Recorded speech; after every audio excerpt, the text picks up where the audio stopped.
Hi there, this is me. So ayan guys, isa na namang napakasimpleng sketch po ang ating gagawin sa ngayon. Ito po ay isang ostrich. Ang ostrich avestrus o Strochio camelus ay isang ibong hindi nakalilipad na katutubo ng Afrika. Ito lamang ang nabubuhay na uri ng kanyang mag-anak o pamilyang Strotionidae at ng saring Strochio.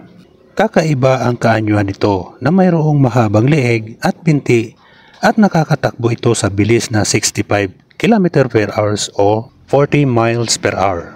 Pinakamalaking nabubuhay na ibon ang mga avestrus at inaalagaan sa maraming sakahan sa buong mundo.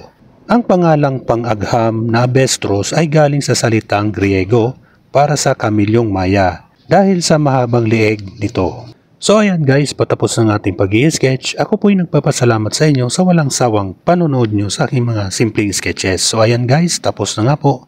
Maraming salamat. Bye bye. Thank you.